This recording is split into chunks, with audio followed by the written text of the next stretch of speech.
इक ओंकार सतनाम करता पुरख निर्भव निर्वैर अकाल मूरत आजूनी सैभं गुरु प्रसाद। हूँ मैं रोग मानक को दीना,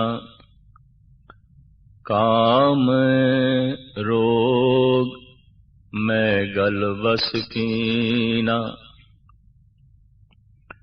दृष्ट रोग पच मुए पतंगा, नाद रोग खप गए कुरंगा। जो जो दिसे सो सो रोगी, रोग रहत मेरा सतगुरु जोगी। जो जो दिसे सो सो रोगी, रोग रहत मेरा सतगुर जोगी। जो जो दिसे सो सो रोगी। जो भी दिखाई दे रहा है रोग दिखाई दे रहा है। रोग दे ही दर्शन होंदे ने। चलदे फिरदे मनुखां दे दर्शन नहीं, रोग दे दर्शन ने, रोगियां दे दर्शन ने। एक एक मनुख एक ऐसी तख्ती है जिस दे ते हजारां रोग लिखे हुए ने। पढ़न दी समर्था होवे मनुख खुद पढ़ सकदा है, वरना ये तख्ती खुद भी बोलन लग पैंदी है और खुद भी बयान करन लग। रूहे जमीन ते एक जो अपने नू खुद पढ़ के सुनांदी है, मैं दुखी हाँ, ये रोग है। धन गुरु नानक देव जी महाराज कहंदे ने हर रोगां दी पंड है, दुखां दी पंड है, सिर्फ खोलण दी देर है। जरा जियां खोलीए सिवाय दुखां दे होर कुछ निकलदा ही नहीं। दुख की पंडा खुलियां सुख न निकस्यो कोय। गुरु नानक देव जी महाराज कहंदे ने हर मनुख दुखां दी पंड है, जरा खोलिए रंचक मात्र भी सुख लभदा नहीं। दुख है, दुख है। इसी तरीके दे नाल महान दार्शनिक संत जो 2500 साल पहले भारत दी भूमि विच होया, वैसे थे नाम सिद्धार्थ सी, लेकिन बाद विच गौतम बुद्ध का कहलाया। उत्तम बुद्ध वाला, उत्तम सोचने वाला। दुनिया विच कुछ महापुरुष ऐसे होंदे ने, वो पिटी हुई लकीर दे हिस्से नहीं होंदे, उन्हां दे चलदियां ही लकीरां बनदियां ने। पिटी हुई लकीर तो मुराद अज तक जिन्हां जिन्हां रस्तियां तो जो सतपुरुष सत तक पहुंचे ने, उन्हां रस्तियां दा जो अनुगमन करे, उन्हां ते ही चलण दी कोशिश करे, उसकी अपनी मेहनत कुछ नहीं, सिर्फ पिछे ही चले है। लेकिन दो महापुरुष जगत विच ऐसे होए ने, एक महात्मा बुद्ध, एक गुरु नानक। ये खुद चलते ने, इन्हां दी जीवन चेतना खुद रस्ता लभदी है और इन्हां दे चलण दे नाल रस्ता बनिया। एक रस्ते दा नां बौद्ध धर्म पै गया, एक रस्ते दा नां सिख धर्म पै गया। ये दोवें पिटी पिटाई लकीरां ते नहीं चले। दोहां ने बुलंद वांग एक गल कही है, जन्म दुख है, जीवन दुख है, मरण दुख है। अगर जन्म दुख है, मरण दुख है, कि जन्म ते मरण दे विचकार जो हो सकता है, वो सुख किस तरह हो सकता है? जैसे कणक दे बीज तो कणक पैदा होंदी है, चणियां दे बीज तो चने ही पैदा होंदे ने। अगर जन्म दुख है तो इस दुख दे सारा जीवन दुखी होवेगा और कुछ नहीं। और अंतिम एक बहुत वड्डी दुख दी मोहर लगेगी, वो है मरण। धन गुरु नानक देव जी महाराज दी बाणी दा फरमान, हे प्रभु जन्म मरण निवार, प्रभु जन्म मरण निवार, हार पर्यो द्वार। कई दफा दार्शनिक चिंतक हैरान ने गुरमत नूं समझण वाले, महात्मा बुद्ध नूं पढ़न वाले। इतना दुख है, इतना दुख है, इतना दुख है, और इतने रोग ने, इतने रोग ने, मनुख जी किस तरह लैंदा है, किवें जी लैंदा है? एक कोई जवाब है, आशा करके जी लैंदा है, शायद कल ना होवे तो शायद जी लैंदा है। अज दुख है, शायद कल ना होवे। गुरबाणी कहंदी है अज दुख है, कल भी दुख है, परसों भी दुख है, अंतिम समय तक दुख है। लेकिन मनुख जी लैंदा है सुख दी आशा विच, दुख दे च जी लैंदा है सिर्फ सुख दी आशा विच। जीवदा ते दुखी है, आशा सिर्फ सुख दी हुंदी है। इस वास्ते गुरबाणी दा ये महावाक है, धन गुरु नानक देव जी महाराज दा ये महावाक, आशा मनसा बंधनी भाई करम धर्म बंधकारी। आशा तो एक बहुत बड़ा बंधन है, जिवाई जाएगी दुख दे च, जिवाई जाएगी। इस तो फिर छुटकारा होना ही कठिन है। और आशा करके जिहड़े धार्मिक कर्म कीते वो भी बंधन बन गए। शायद ए सुख देन, ऐ सुख देन, पर कौन दसे आशा ही दुख है कि आशा करके जो कुछ कीता उस विच किस तरह सुख होवेगा, किवें सुख मिल सकता है? धन गुरु नानक देव जी महाराज कहंदे ने, आशा विच अत दुख घाना मनमुख चित लाया। जिसने अपने मन नूं सामने रखिया, अपनी सोच नूं सामने रखिया, सारा जीवन आशा दे च बतीत करदा है, पर सारा जीवन फिर दुख दे च बतीत करदा है, क्योंकि सुख दी ते सिर्फ आशा है, कोल ते उसदे दुख है। एक विद्वान दा ऐसा कहना है कि एक रिष्ट पुष्ट शरीर गालबन 40 दिन रोटी तो बिना जी सकता है। उहदे शरीर दे अंदर इतनी चर्बी है, उहदे शरीर दे अंदर रिजर्व भोजन इतना पिया है कि इनू 40 दिन जिंदा रख सकता है। एक मनुख दरमियानी शरीरक श्रृंखला रखण वाला 40 दिन रोटी तो बिना जी सकता है। गालबन 3 दिन पानी तो बिना भी जी सकता है।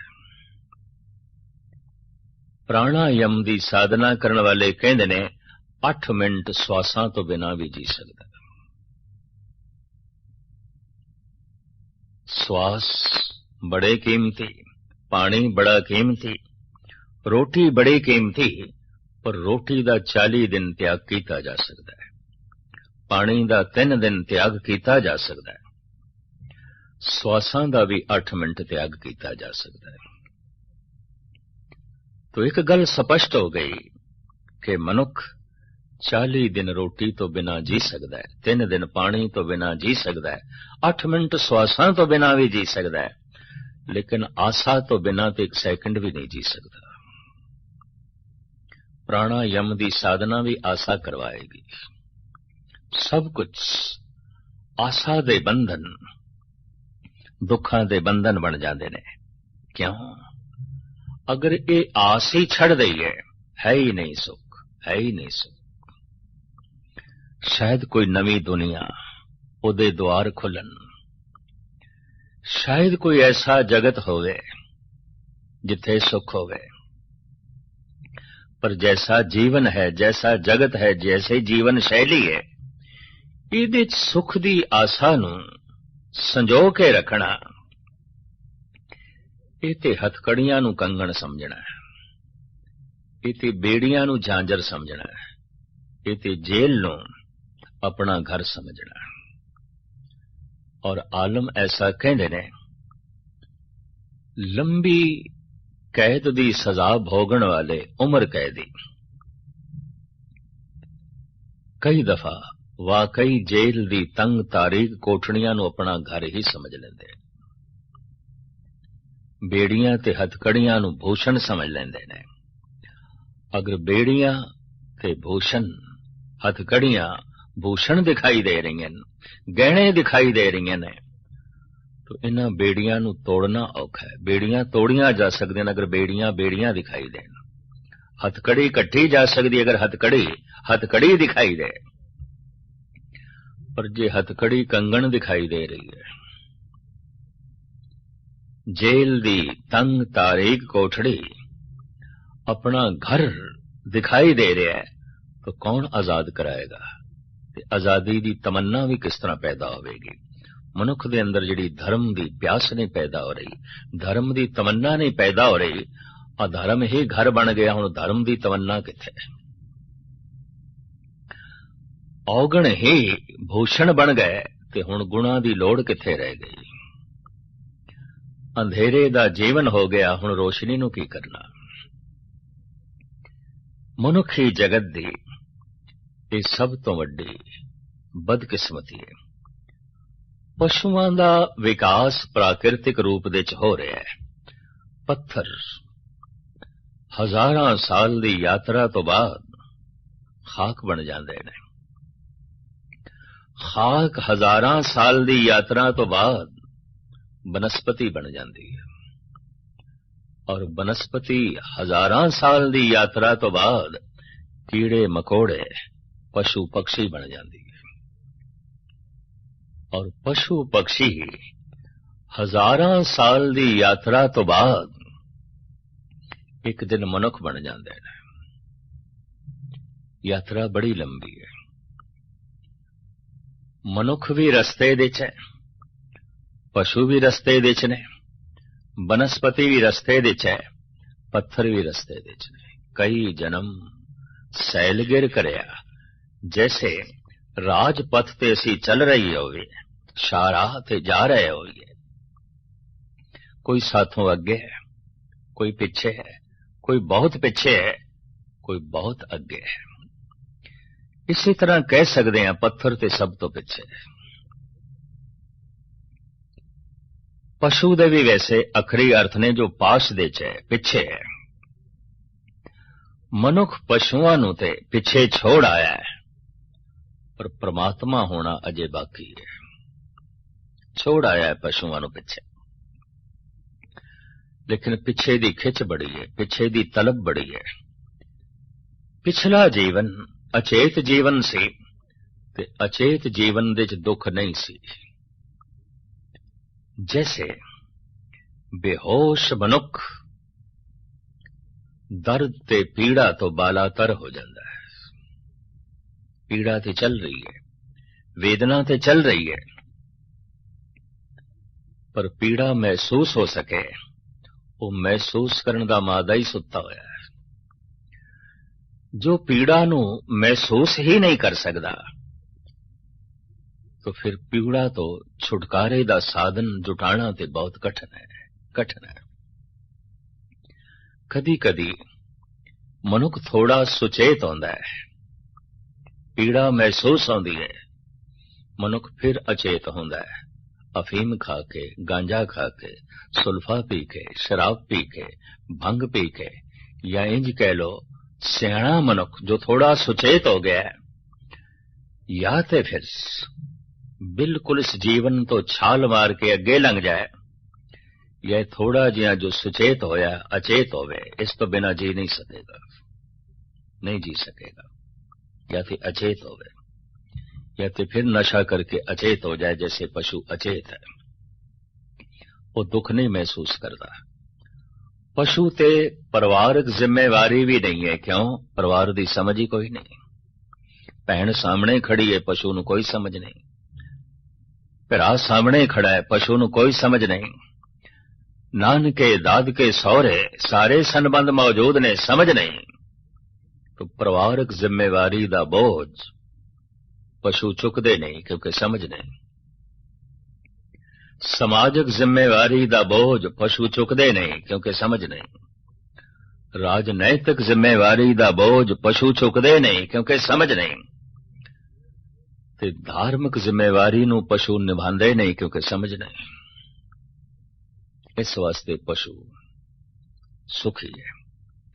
कई दफा मनुख अचेत इस वास्ते होना चाहता है, मैं भुल जावां समाजिक जिम्मेवारियां नूं, मैं भुल जावां धार्मिक जिम्मेवारियां नूं, मैं भुल जावां राजनैतिक जिम्मेवारियां नूं, मैं फिर पशु हो जावां, मैं फिर पशु हो जावां। सुख या ते अचेत होण दे च है, या परम सुचेत पूर्ण सुचेत होण दे च है, अर्ध चेतन दे च नहीं है। अर्ध चेतन दे च नहीं है। अर्ध चेतन ते अधरंग है। एक लत कम कर दी दूसरी नहीं, एक बांह कम कर दी दूसरी नहीं। दुख दा ते बोध हो गया, इस तो छुटकारा किवें होवे, इसदा बोध कोई नहीं, इसदा पता नहीं। इनू कहंदे ने अर्ध चेतन। पूर्ण चेतन जगत दुख है, जन्म दुख है, जीवन दुख है, मरण दुख है, इसदा बोध है और इसदा भी बोध है। ये पूर्ण चेतन। बड़े बड़े दार्शनिक, चिंतक, फिलोसफर, महान सियाणे, ज्ञाता, चोटी दे साइंटिस्ट, ये सारे दे सारे अर्ध चेतन ने, पूर्ण चेतन नहीं ने। अर्ध चेतन। यही कारण है कि इन्हां दी जिंदगी भी दुख दे विच बतीत होंदी है, परेशानियां दे विच बतीत होंदी है। हैरान आ कि कवियां विचों सिरमौर कवि, चाहे हिंदी दे ने, पंजाबी दे ने, उर्दू दे ने या इंग्लिश दे ने, किसी भी भाषा दे चिंतक कवि, दार्शनिक कवि, ये कोई समाधि लीन नहीं मिलणगे, शराब खानियां च मिलणगे, पब दे च बैठे मिलणगे, झूमदे मिलणगे, डगमगांदे मिलणगे। इन्हां दी कविता पढ़ के जिंदगी नूं संभलन दी प्रेरणा मिलदी है, पर जिन्हां दी कविता जिंदगी दे संभलन दी प्रेरणा दे रही है, खुद डगमगा के गिरे हुए ने, गिरे हुए ने, गिरे हुए ने। क्यों? अर्ध चेतन ने। या ते पूरा अचेत है, पशु सुखी होवेगा, या पूर्ण सुचेत है, ब्रह्म ज्ञानी संत आनंदित होवेगा। अर्ध चेतन ते दुखी होवेगा। अर्ध चेतन नूं जिम्मेवारी निभाणी पैंदी है समाज दी। अर्ध चेतन नूं जिम्मेवारी निभाणी पैंदी है परिवारक, राजनैतिक। अर्ध चेतन दे सामने धार्मिक जिम्मेवारियां भी ने।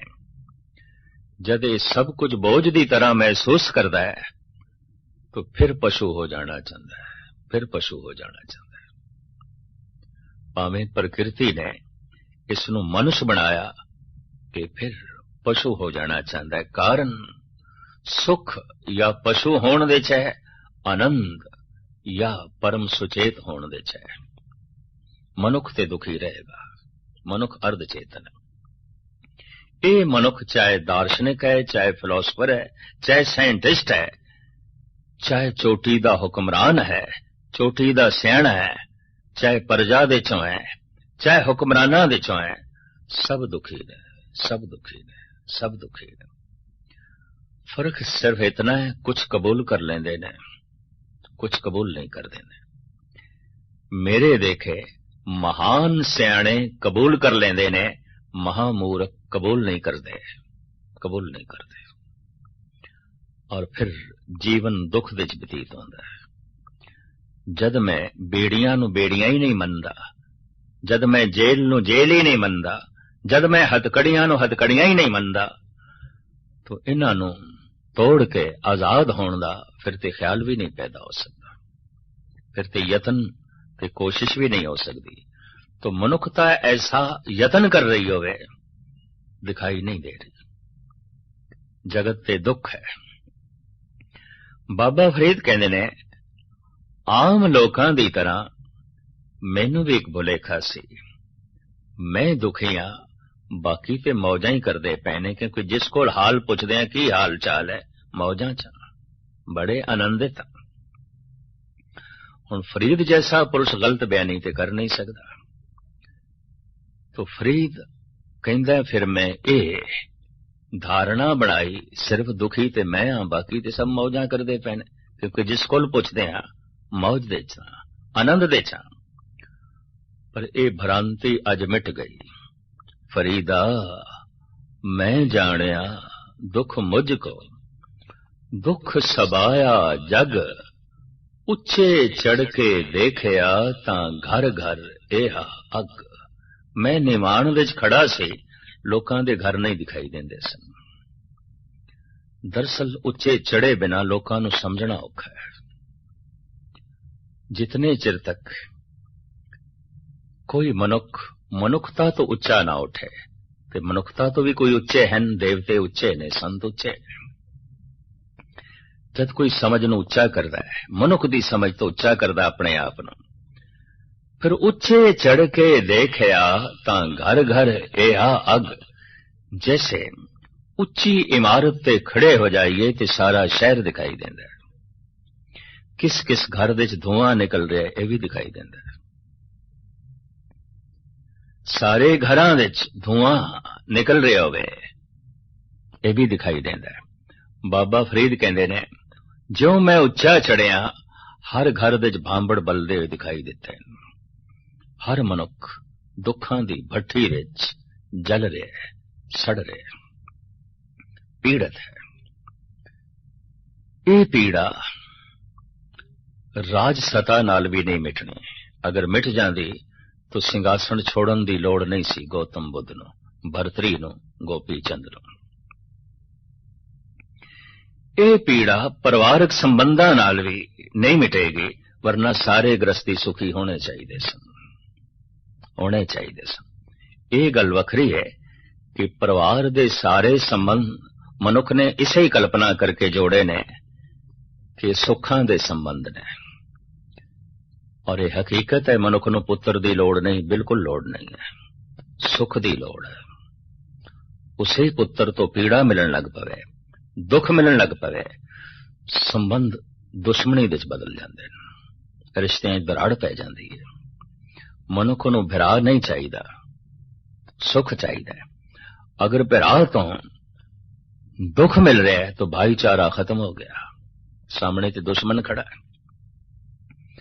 मनुख नूं मां बाप भी नहीं चाहिए, सुख चाहिए। मां तो पीड़ा मिल रही है, पिता तो दुख मिल रहा है। संबंधां दे विच विछिन्न होंदे जद कोई मां पुत्र दे समाजिक जीवन दे बहुत मदाखलत करन लग पवे, और ये मदाखलत जद उसनूं दीवार की तरह खड़कदी है, तो पुत्र भी समझ लेंदा है कि मां मेरे लिए बाधा है, ये ना होवे तो ठीक है, एक पासे हो जाए तो ठीक है। और इसे तरीके नाल मनुख नूं पिता नहीं चाहिदा, सुख चाहिदा। मनुख नूं मित्र नहीं चाहिदा, सुख चाहिदा। मनुख नूं पत्नी भी नहीं चाहिदी, सुख चाहिदा। यूरोप दे गालबन 45% शादियां तलाक हो जांदियां, और अमेरिका दे कैलीफोर्निया सूबे दे 83% शादियां तलाक हो जांदियां, टुट जांदियां, एक सूबा। कारण मनुख नूं पति नहीं चाहिदा, पत्नी नहीं चाहिदी। हकीकत है, चाहे कोई कितना आखे मैनू पत्नी नाल बहुत प्यार है, ਪਤੀ ਨਾਲ ਬੜੀ ਗਹਿਰੀ ਸਾਂਝ ਹੈ। ਮਨੁੱਖ ਨੂੰ ਪਤਨੀ ਨਹੀਂ ਚਾਹੀਦੀ, ਸੁਖ ਚਾਹੀਦਾ ਹੈ। ਮਨੁੱਖ ਨੂੰ ਪਤੀ ਨਹੀਂ ਚਾਹੀਦਾ, ਸੁਖ ਚਾਹੀਦਾ ਹੈ। ਪਤਨੀ ਤੋਂ ਦੁੱਖ ਮਿਲ ਰਿਹਾ ਹੈ, ਪਤੀ ਤੋਂ ਕਲੇਸ਼ ਮਿਲ ਰਿਹਾ ਹੈ। ਰਿਸ਼ਤਿਆਂ ਦੇ ਦਰਾੜ ਪੈਂਦੇ ਤੇ ਤਲਾਕ ਤੱਕ ਨੌਬਤ ਪਹੁੰਚਦਿਆਂ ਦੇਰ ਨਹੀਂ ਲੱਗੇਗੀ। ਮਨੁੱਖ ਨੂੰ ਧਨ ਵੀ ਨਹੀਂ ਚਾਹੀਦਾ, ਸੁਖ ਚਾਹੀਦਾ ਹੈ। ਕਿਸੇ ਡਾਕੂ ਨੇ ਸੀਨੇ ਦੇ ਉੱਤੇ ਆ ਕੇ ਪਿਸਟਲ ਰੱਖਿਆ ਔਰ ਆਖਿਆ ਜੇਬ ਦੇ ਚ ਜਿਤਨਾ ਧਨ ਹੈ ਦੇ। ਅਗਲਾ ਕਹਿੰਦਾ ਇਹ ਲੈ, ਛੱਡ ਮੈਨੂੰ। ਮਨੁੱਖ ਨੂੰ ਧਨ ਵੀ ਨਹੀਂ ਚਾਹੀਦਾ, ਸੁਖ ਚਾਹੀਦਾ ਹੈ। ਮਨੁੱਖ ਨੂੰ ਜੀਵਨ ਨਹੀਂ ਚਾਹੀਦਾ, ਜ਼ਿੰਦਗੀ ਨਹੀਂ ਚਾਹੀਦੀ, ਸੁਖ ਚਾਹੀਦਾ ਹੈ। ਜਿਸ ਦਿਨ ਪਤਾ ਚੱਲ ਜਾਏ ਜ਼ਿੰਦਗੀ ਹੀ ਪੀੜਾ ਹੈ, ਜ਼ਿੰਦਗੀ ਹੀ ਦੁੱਖ ਹੈ, तो खुदकशी करदियां भी देर नहीं लगती, आत्म हत्या करदियां भी देर नहीं लगती, जिंदगी नूं छोड़दियां भी देर नहीं लगती।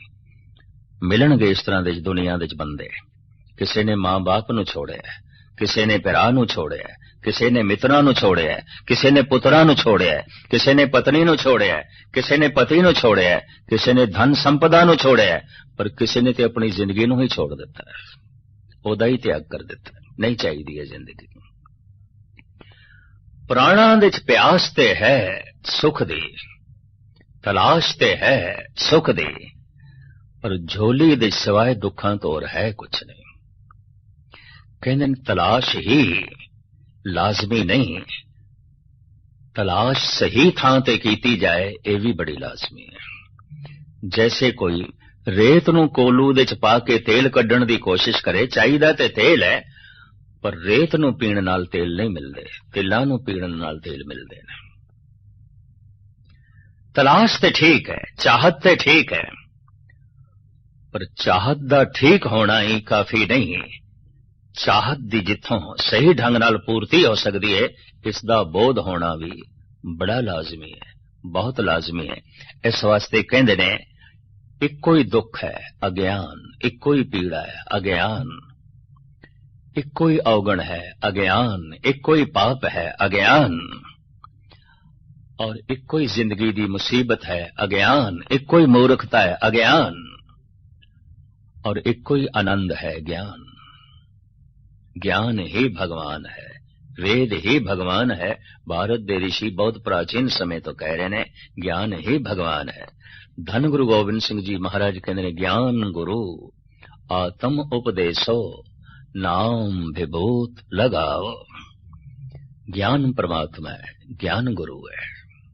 ज्ञान भगवान है तो फिर अज्ञान शैतान है। अज्ञान दे च जीना शैतानियत दे जीना है, ज्ञान दे च जीना भगवान दे जीना है। शैतानियत दुख है, शैतानियत पीड़ा है, शैतानियत कलेश है। इसनों मिटाए बिना जीवन दा सुखी होना, आनंदित होना कठिन है, कठिन है।